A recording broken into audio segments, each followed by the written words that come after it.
오늘 우리 요한일서 2장 12절부터 17절까지 말씀 나누도록 하겠습니다.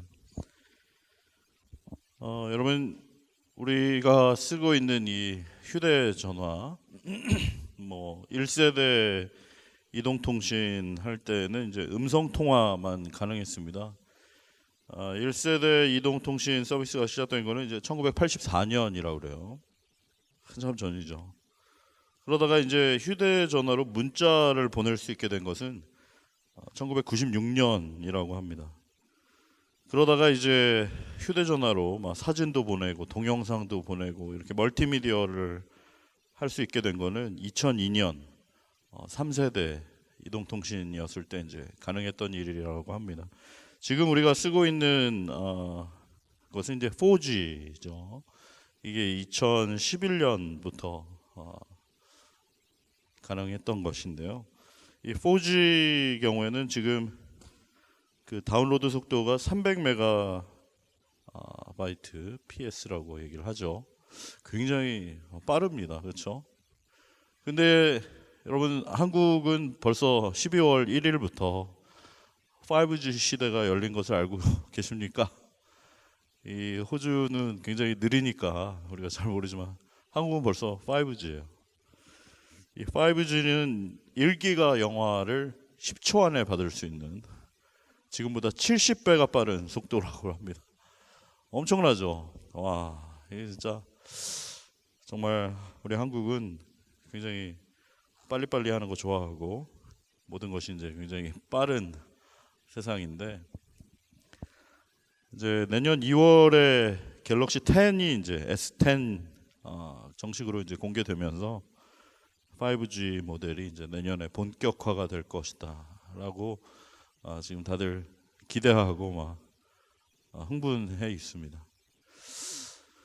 그런데 여러분, 빠르다고 다 좋은 것인가? 빠르면 빠를수록 좋은 것인가? 물론 좋죠. 그런데 늘 우리가 얘기했던 것처럼 속도보다 중요한 것은 무엇입니까? 속도보다 중요한 것은 방향이다라는 것이죠. 그것을 우리가 분명하게 알게 된 어떤 사건이 있었는데, 지난 12월 8일 그 강릉에서 서울로 가던 KTX 열차가 탈선해서 사고가 났어요. 여러분 아는 것처럼 KTX는 이 기차 중에 제일 빠른 기차죠. 보통 200km 넘게 아주 빨리 운행을 하는데, 당시에는 한 100km 정도로 운행하고 있었다고 그래요. 그런데 그 빠른 KTX 열차가 레일에서 벗어난 것이에요. 그래서 정말 천만다행으로 14명이 다칠 정도밖에 이제 사고가 나진 않았지만, 그래도 이 열차 전체가 레일 위에서 탈선한다는 것은 정말 너무나 끔찍한 일이죠. 이게 평창 올림픽 때부터 된 거니까 사실 그동안에도 이게 평창 올림픽 때 있었으면 완전히 정말 너무나 큰 사고가 될 뻔했는데 이번에 그런 사고가 일어난 것입니다.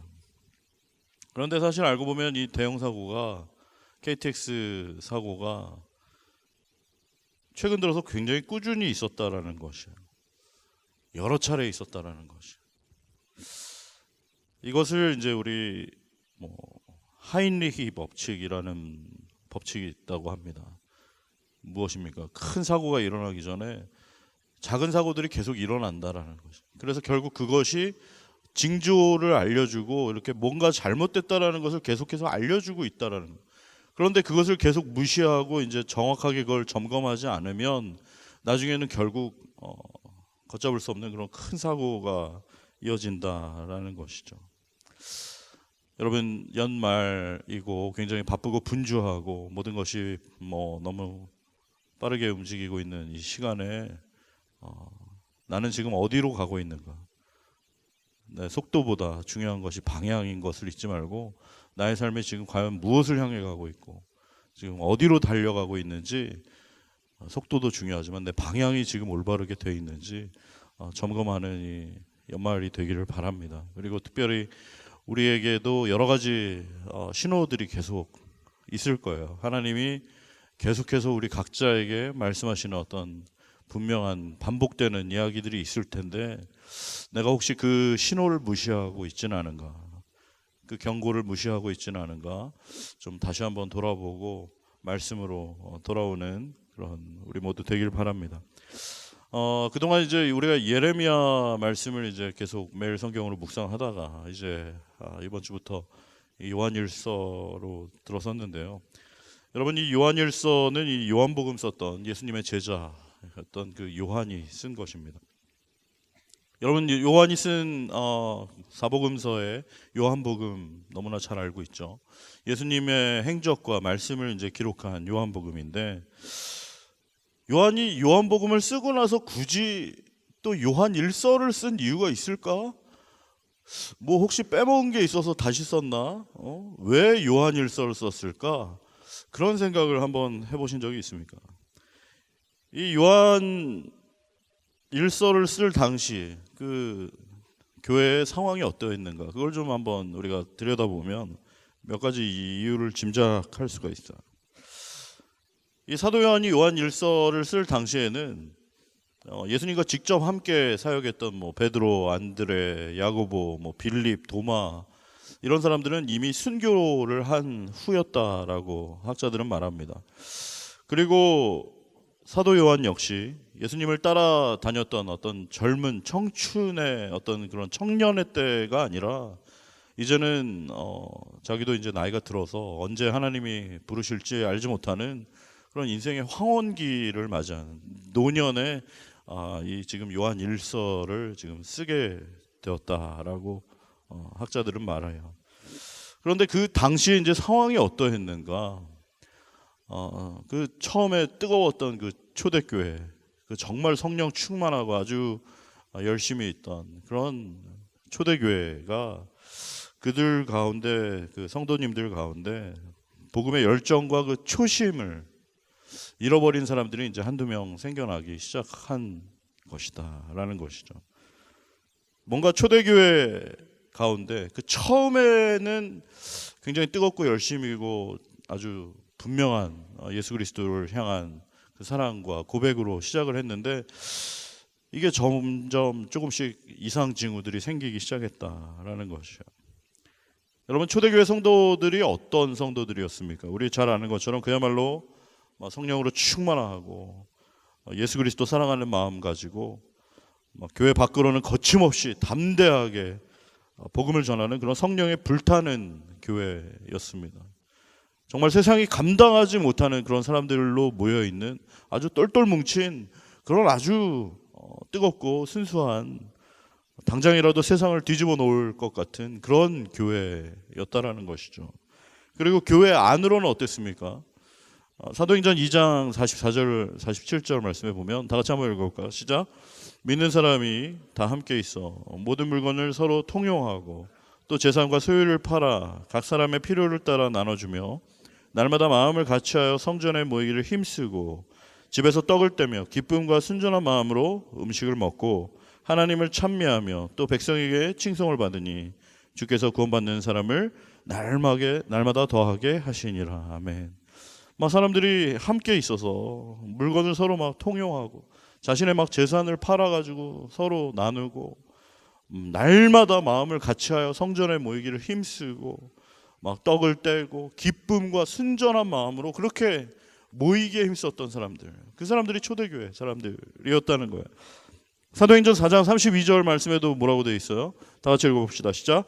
믿는 무리가 한 마음과 한 뜻이 되어 모든 물건을 서로 통용하고 자기 재물을 조금이라도 자기 것이라 하는 이가 하나도 없더라.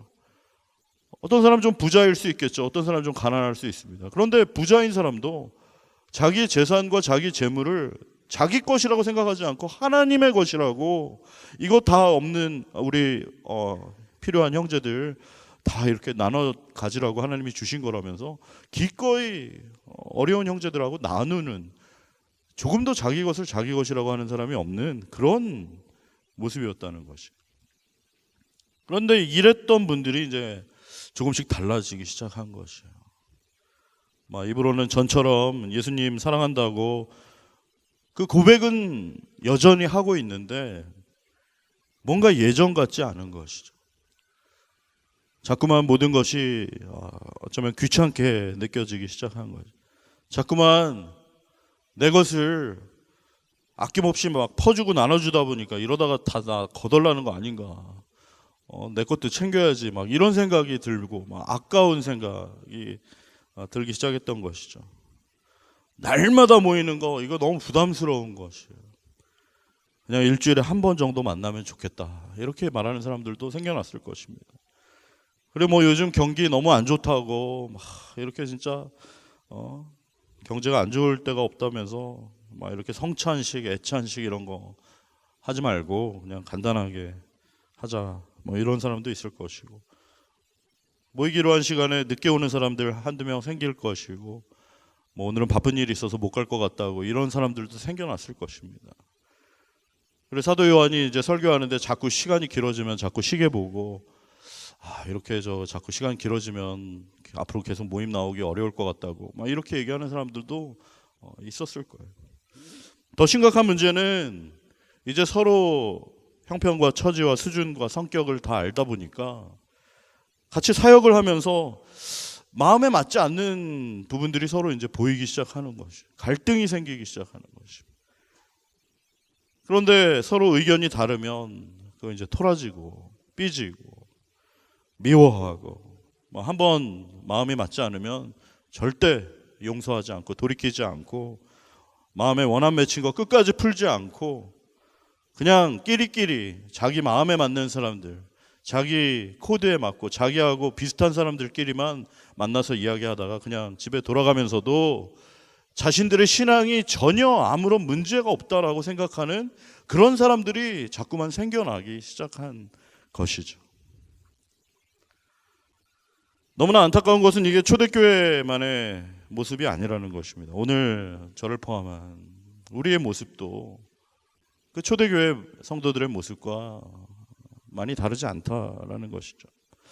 처음에 복음 듣고 예수님 만나고 십자가 그 감격에 막 눈물 콧물 흘리고 그러던 우리 모습이 정말 그 수많은 사람 가운데 이토록 전적으로 부패하고 전적으로 타락한 죄인 구원해 주신 그 한없는 사랑, 한없는 경배 드리면서 정말 그렇게 감격하는 우리였는데, 이제 시간이 지나면서 언제부턴가 나도 모르게 뭐 예수님 생각해도 아무렇지도 않고 예수님 십자가 바라봐도 그저 시큰둥하고 아무런 감동이 없고 냉랭하고 마치 에베소 교회처럼 첫사랑을 잃어버리고 마치 라우디아 교회처럼 미지근해서 정말 그 초심을 잃어버린, 그야말로 교회만 왔다 갔다 하고 종교 생활하고 있는, 어쩔 수 없이 마지못해서 이 자리에 나와 앉아있는, 혹시 그런 모습이 저와 여러분의 모습이 아닌가 하는 것이죠. 예수 믿는다고 하면서도 여전히 서로 미워하고, 예수 믿는다고 하면서 서로 다투면 절대 용서하지 않고 절대 원한 맺히고 풀지 않고 자기들끼리 끼리끼리 맨날 앉아있던 사람하고 앉아있고 말하는 사람하고만 말하고 같이 자기 마음에 맞는 사람들하고만 이야기하고 교제하면서, 그러면서도 자기의 신앙에는 전혀 아무런 문제가 없다라고 생각하는 그런 사람들이 되어 있지 않은가라는 것이죠. 자꾸만 본질이 아닌 다른 것에 우리 마음을 빼앗겨 버리고 나도 모르게 자꾸만 진리로부터 멀어져 버리게 된 모습이 바로 저를 포함한 우리의 모습이 아닌가라는 것입니다. 사도 요한은 이렇게 초심을 잃어버리고 본질을 놓쳐버린 그 초대교회 성도들에게 그 위기의 상황 속에서 다시 한번 그들에게 그 마음 속에 예수 그리스도를 생각하게 하려고 이 요한일서를 쓰게 되었다라는 것이죠. 그리고 특별히 오늘 본문 말씀 앞에 있는 요한일서 1장과 2절에 보면 사도 요한이 왜 이 이야기를 썼는지 기록하고 있습니다. 요한일서 2장 1절부터 2절까지 말씀, 우리 다 같이 한번 한 목소리로 읽어보겠습니다. 시작. 나의 자녀들아, 내가 이것을 너희에게 쓰면 너희로 죄를 범하지 않게 하려 함이라. 만일 누가 죄를 범하여도 아버지 앞에서 우리에게 대언자가 있으니 곧 의로우신 예수 그리스도시라. 그는 우리 죄를 위한 화목 제물이니 우리만 위할 뿐 아니요 온 세상의 죄를 위하심이라. 아멘. 사도 요한이 이야기합니다. 나의 자녀들아, 내가 이것을 너희에게 쓰면 너희로 하여금 죄를 범하지 않게 하려고 내가 지금 이것을 쓰고 있다 라고 이야기를 하고 있어요. 여러분, 여러 차례 얘기했습니다만 죄란 무엇입니까? 죄의 정의가 무엇인가? 단순히 윤리적으로 도덕적으로 살인하고 간음하고 도둑질하고 그것만 죄인가? 그럼 나는 살인하지 않았고 간음하지 않았고 도둑질하지 않았으니까 나는 죄인이 아니다라고 우리는 말할 수 있는가? 그렇지 않다라는 것이죠. 성경이 말하고 있는 죄란 도덕적인 윤리적인 죄를 말하는 것뿐만 아니라 더 근본적인 이야기를 하고 있는데, 그것은 바로 하나님의 뜻대로 행하지 않고 내 마음대로 하고 내 생각대로 하는 것, 그것이 바로 죄라는 것이. 죄를 헬라어로 하마르티아라고 하는데 그 원어의 뜻이 무엇이라고 했습니까?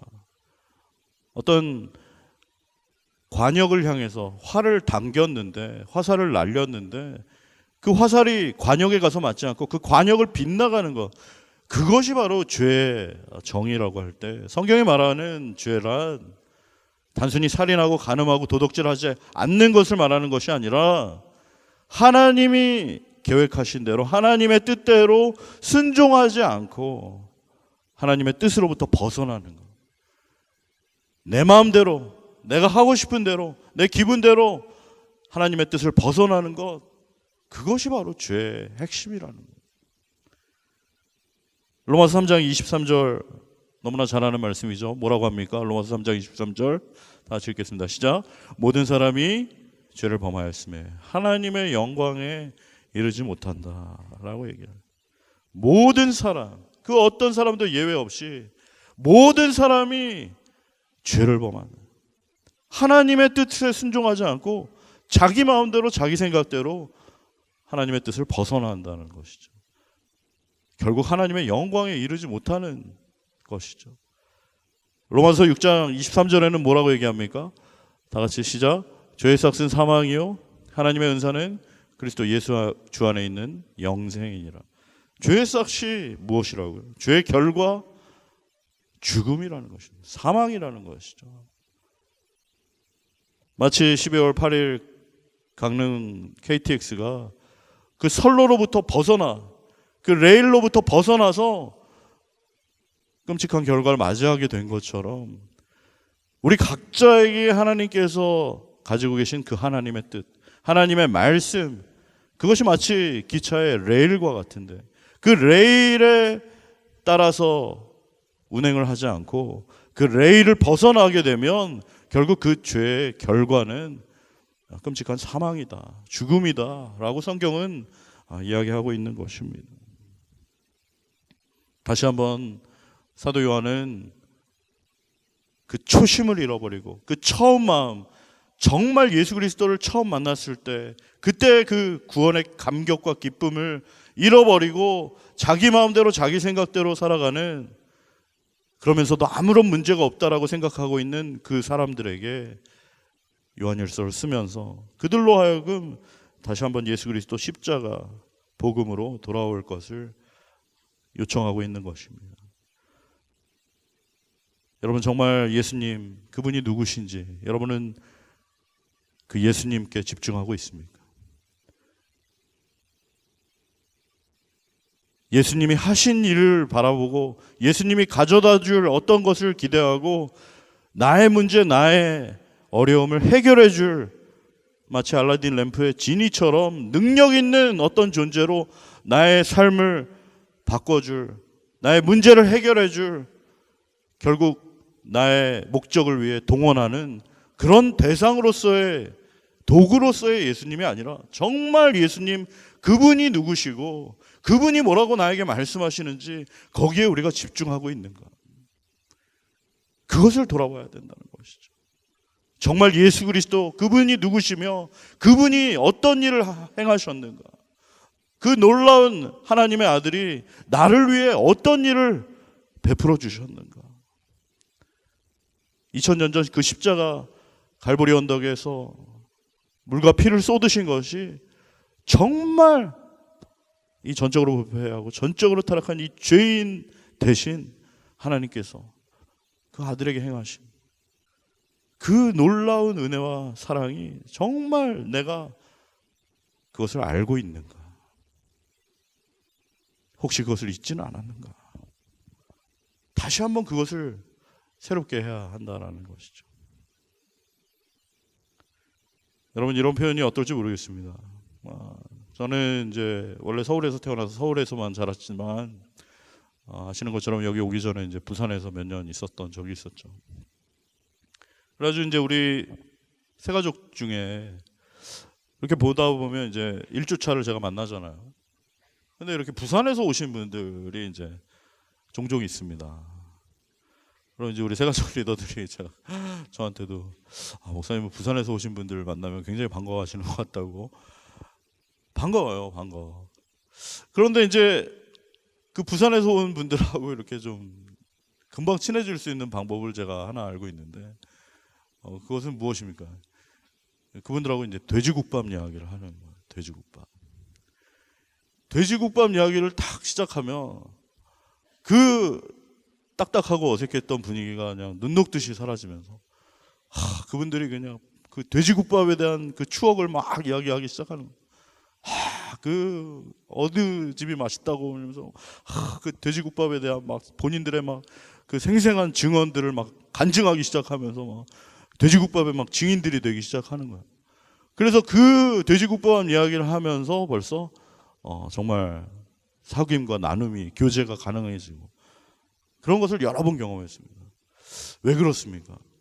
정말 그분들이 그렇게 얘기를 하는 것은 그냥 머릿속으로만 알고 있는 돼지국밥이 아니기 때문에 그야말로 정말 그 한 입 떠먹으면 그 뜨겁고 아주 강한 깊은 맛이 그냥 그 입안 가득 전해지면서 그 행복감과 포만감이 느껴졌던 그 생생한 추억이 떠오르기 때문에 10년, 20년이 지났어도 그 잊을 수 없는 그 맛을 알고 있기 때문에 금방 하나가 되는 거예요.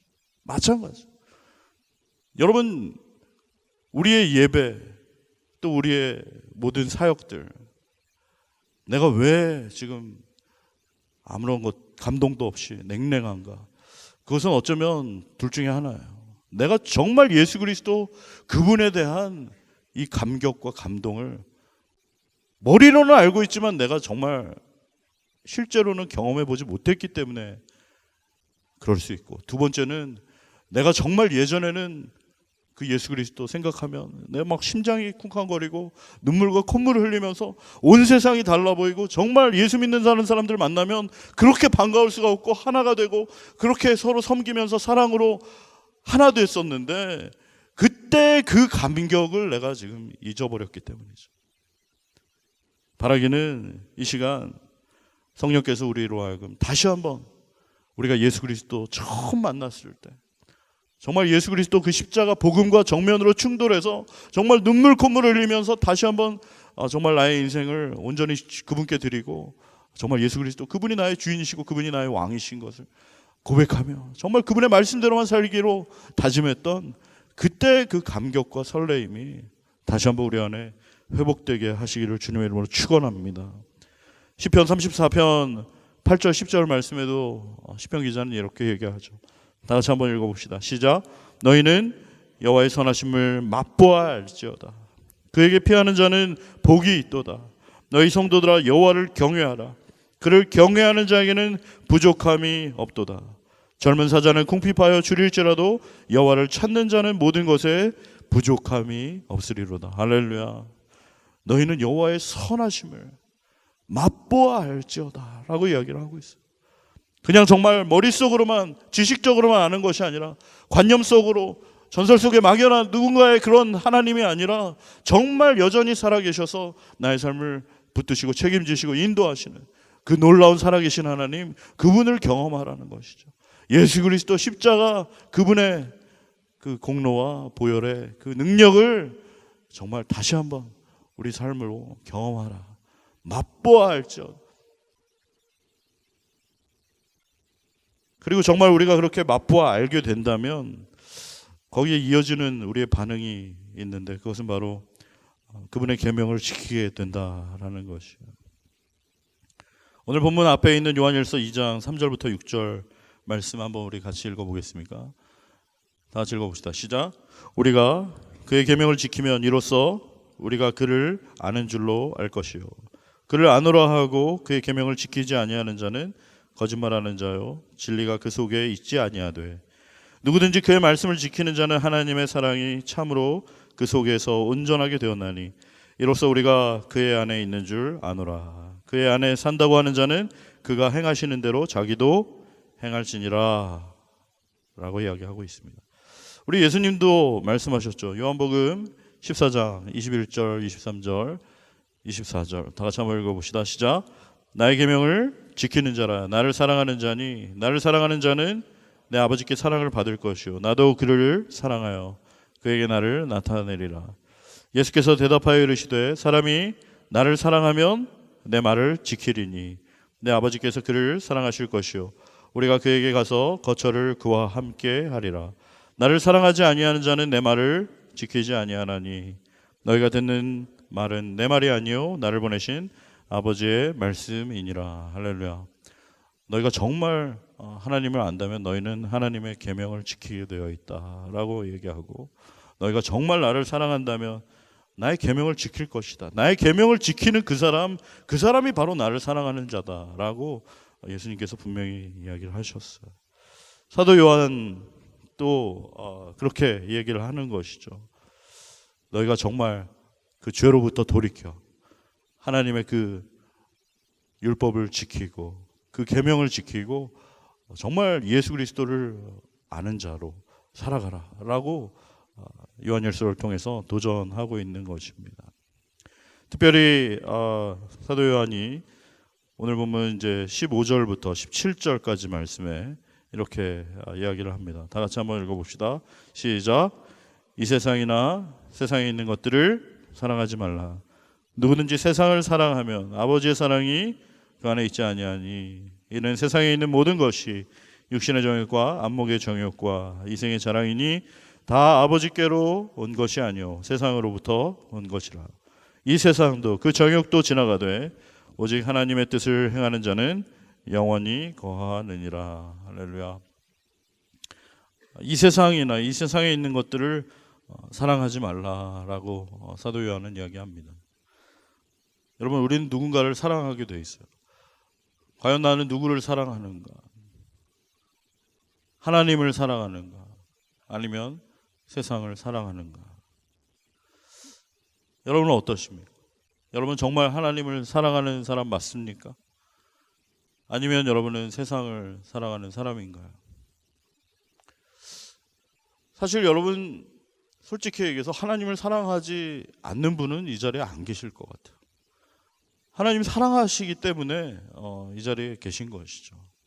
그런데 문제는 하나님도 사랑하지만 세상도 사랑한다는 것이죠.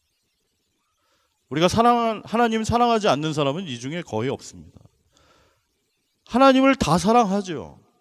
하지만 문제는 하나님만 사랑하는 것이 아니라 하나님도 사랑하지만 세상도 사랑하고 있다는 것이 우리의 본질적인 좀 고민이 아닌가, 그런 생각이 드는 거예요. 그런데 우리가 연애할 때도 보면 어떻습니까? 제일 질이 안 좋은 사람이 어떤 사람이에요? 이 여자도 좋고 저 여자도 좋고, 이게 양다리 걸치는 사람이 제일 나쁜 사람 아닙니까? 이 여자만 보이고 이 여자면 충분하고 이 여자만 사랑하고, 이게 진정한 사랑인데 이 여자도 좋지만 저 여자도 좋다. 이것은 정말 참을 수 없는 일이죠. 그런데 우리의 모습이 그렇다는 것이죠.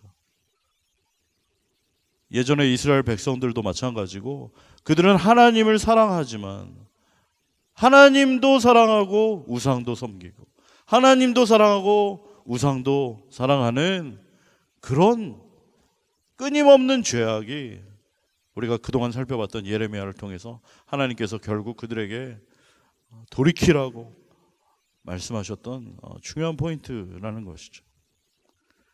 누구든지 세상을 사랑하면 아버지의 사랑이 그 안에 있지 않다라고 사도 요한은 힘주어 말합니다. 이 세상에 있는 모든 것은 바로 육신의 정욕과 안목의 정욕과 이생의 자랑이다라고 사도 요한은 요약을 하고 있어요.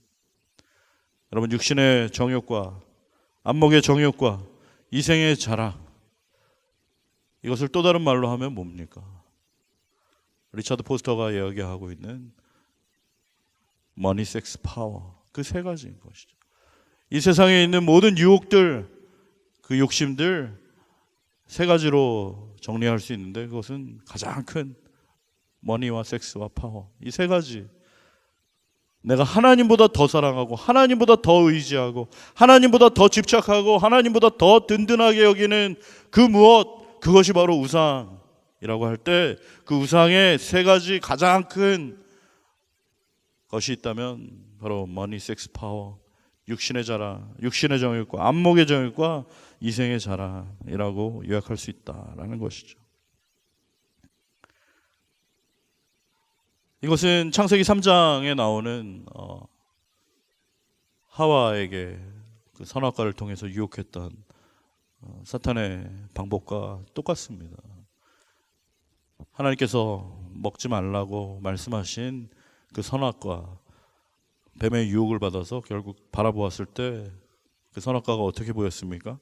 창세기 3장 6절 말씀에 보면, 다 같이 한번 읽어볼까요? 시작. 여자가 그 나무를 본즉 먹음직도 하고 보암직도 하고 지혜롭게 할 만큼 탐스럽기도 한 나무인, 여자가 그 열매를 따먹고 자기와 함께 있는 남편에게도 주매 그도 먹은지라. 그 여자가 그 나무를 바라봤더니 그 열매가 어떻다라는 거예요. 먹음직도 하고 보암직도 하고 지혜롭게 할 만큼 탐스러워 보였다는 거죠.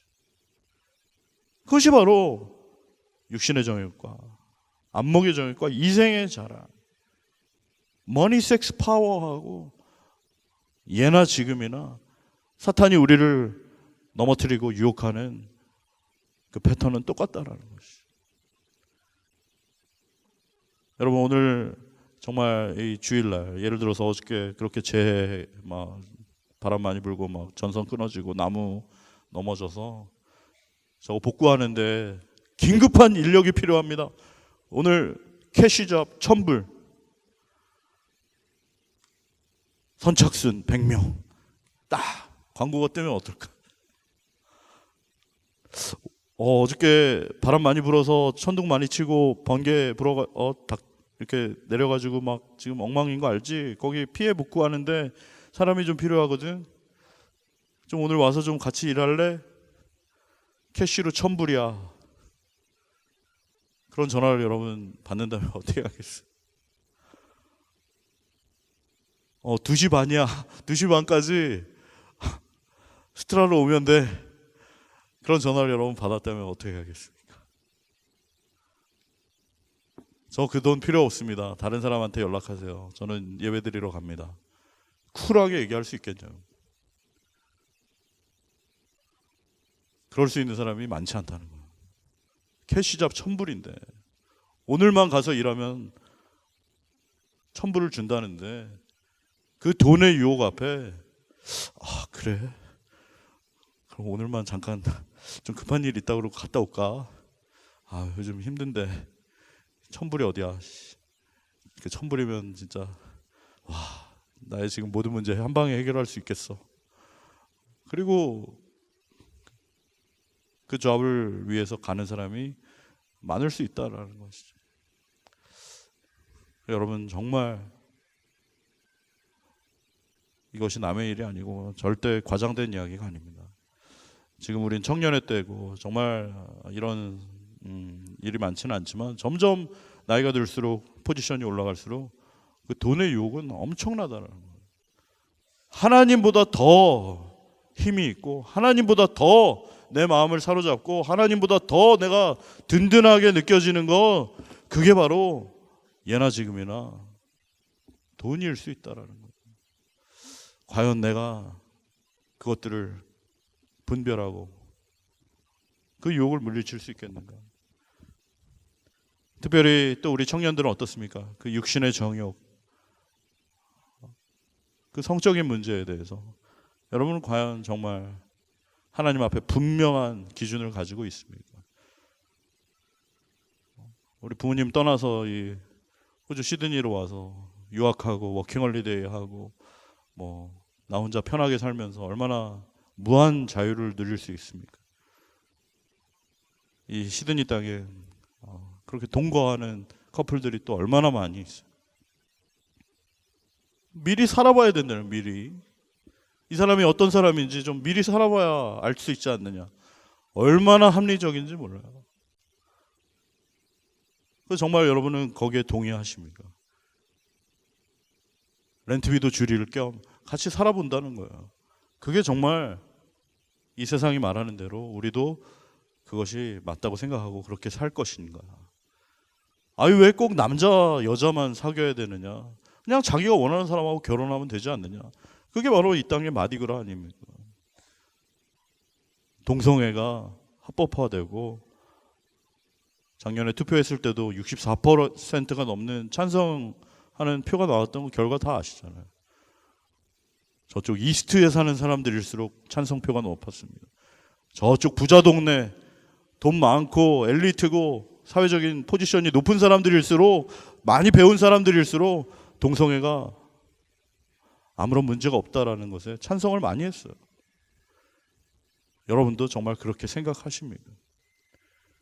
분명한 성에 대한, 성의 유혹에 대한, 쾌락에 대한 기준을 내가 가지고 있는가 라는 것이죠. 여러분이 보고 있는 그 유튜브, 정말 여러분은 정확하게 분별하고 있습니까? 아무 것이나 보는 대로, 보이는 대로, 내 마음이 끌리는 대로 보고 있지는 않은가. 정말 내가 하나님 말씀을 읽을 시간은 없으면서 그 유튜브에 내 모든 마음을 빼앗기고 사로잡히고 있지는 않은가. 내가 과연 보고 있는 것들이 하나님 앞에서 지금 정직한가. 우리는 분명한 기준을 세워야 된다는 것이죠. 마지막으로 이생의 자랑, 그것은 권력에 대한 욕심이죠. 사람은 등 따시고 배부르다고 해서 만족하는 존재가 아니에요. 반드시 권력을 잡기를 원합니다. 반드시 높은 자리에 올라가 사람들을 좌지우지하고 싶어 해요.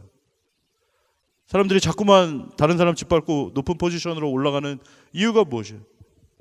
내 말 듣게 하려고, 내 말대로 하라고 얘기하려고 그 포지션을 갖게 돼요.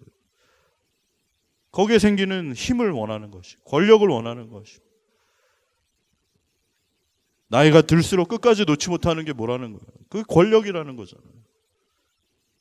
돈, 뭐 다른 거 다 잃어도 끝까지 내가 붙잡고 있으려고 하는 거, 그게 바로 권력이에요. 정치인들 중에 그런 분들이 많은 것이죠. 우리도 마찬가지. 자꾸만 뭔가 포지션을 원하고 어떤 높은 자리 가기 원하고, 그게 정말 예수 그리스도처럼 섬기고 더 낮아지고 겸손하고 온유한 그런 예수님을 본받기 위해서가 아닌, 나도 모르게 내가 자꾸만 군림하려고 하고 내 말 듣게 하려고 하고 내가 지배하려고 하는 그런 이 머니, 섹스, 파워, 이 세 가지가 끊임없이 예나 지금이나 우리 주변에 널려 있고 우리를 유혹한다라는 것이. 여러분, 이 연말 연시에 얼마나 유혹이 많습니까? 정말 나도 한번 흥청망청 한번 놀아볼까? 이 연말에 한번 파티 한번 가서 좀 그동안 좀 절제하고 있었는데 이번에 한번 좀 망가져 볼까? 혹시 이런 생각하는, 혹시 이런 초대를 받는 그런 분들도 있을 수 있다는, 이 청년의 때, 이 타락한 시드니 땅에 하나님 없이 살아갈 수 있는 것 같은, 하나님이 필요하지 않은 하나님 말씀 무시하는 이 호주 시드니 땅을 살아갈 때 우리에게 그런 유혹이 더욱 강하게 올 수 있는 이 마지막 연말이라는 것입니다. 이때 우리가 요한일서 말씀을 기억하기 원합니다. 오늘 본문 12절부터 14절까지 말씀 한번 한 목소리로 읽겠습니다. 시작. 자녀들아, 내가 너희에게 쓰는 것은 너희 죄가 그의 이름으로 말미암아 사함을 받았으며 아비들아 내가 너희에게 쓰는 것은 너희가 태초부터 계신 이를 알았으며 청년들아 내가 너희에게 쓰는 것은 너희가 악한 자를 이겼음이라. 아이들아 내가 너희에게 쓴 것은 너희가 아버지를 알았으며 아비들아 내가 너희에게 쓴 것은 너희가 태초부터 계신 이를 알았으며 청년들아 내가 너희에게 쓴 것은 너희가 강하고 하나님의 말씀이 너희 안에 거하시며 너희가 흉악한 자를 이겼음이라. 할렐루야. 특별히 우리 청년들, 사도 요한이 청년들에게 했던 이야기를 꼭 기억하시기 바랍니다. 청년들아 너희가 악한 자를 이기었다라고 얘기를 하고 있어요. 다시 한번 청년들아 너희가 강하고 하나님의 말씀이 너희 안에 거하셔서 너희가 흉악한 자를 이겼다라고 이야기하고 있습니다. 할렐루야. 여러분 강하십니까? 우리 옆에 계신 분들 한번 볼까요? 지금 벌써 막 설교 시간이 길어지니까 이제 막 많이 약해지셨는데 눈 똑바로 뜨고 허리 딱 세우시고 이제 결론을 잘 들으세요. 결론을 우리가 내야 됩니다. 청년들아, 여러분 강합니까? 여러분 세요? 뭐라고요? 세 보이지만 사실 약하죠. 모든 것도 다 할 수 있는 것 같지만 막 돌도 깨물어 먹을 것 같지만 사실 우린 정말 질그릇 것 같이 약한 자들입니다. 뭐 아이, 청년, 아비 이렇게 놓고 볼 때 청년이 제일 센 것 같고 정말 모든 것도 다 할 수 있는 것 같고 막 이렇지만 사실은 굉장히 우리는 한없이 약한 존재죠. 그러나 우리가 강할 수 있는 방법이 사도 요한이 얘기한 것처럼 그것은 바로 하나님의 말씀이 너희 안에 계실 때 우리 청년들이 강해질 수 있는 줄로 믿습니다. 여러분 안에 여러분이 강하게 될 수 있는 유일한 방법, 그것은 바로 이 모든 유혹을 물리치고 승리할 수 있는 방법, 그것은 나의 힘이 아닌, 나의 재능이 아닌, 나의 탁월함이 아닌 우리 안에 하나님의 말씀이 우리 안에 계실 때 우리는 모든 원수마귀의 유혹을 분별하고 넉넉히 이겨내게 되는 줄로 믿습니다. 시편 119편 9절 11절 말씀을 우리 다 같이 한번 읽어봅시다. 시작. 청년이 무엇으로 그의 행실을 깨끗하게 하리이까? 주의 말씀만 지킬 따름이니이다. 내가 전심으로 주를 찾았사오니 주의 계명에서 떠나지 말게 하소서. 내가 주께 범죄하지 아니하려 하여 주의 말씀을 내 마음에 두었나이다. 할렐루야. 청년이 무엇으로 그 행실을 깨끗게 할 수 있겠습니까? 그 어떤 것도 안 된다는 거예요. 아무리 결심하고 다짐해도 안 된다는 거예요. 한 방에 넘어간다는 거예요. 그러나 우리 마음과 생각을 지키고 우리를 그 모든 유혹으로부터 넉넉히 이기게 하는 것은 오직 하나님의 진리 되신 빛 되신 말씀이 우리 안에 거할 때 우리는 모든 것을 분별하고 넉넉히 이기게 될 줄로 믿습니다. 그러한 청년들이 되기를 원하는 것이죠.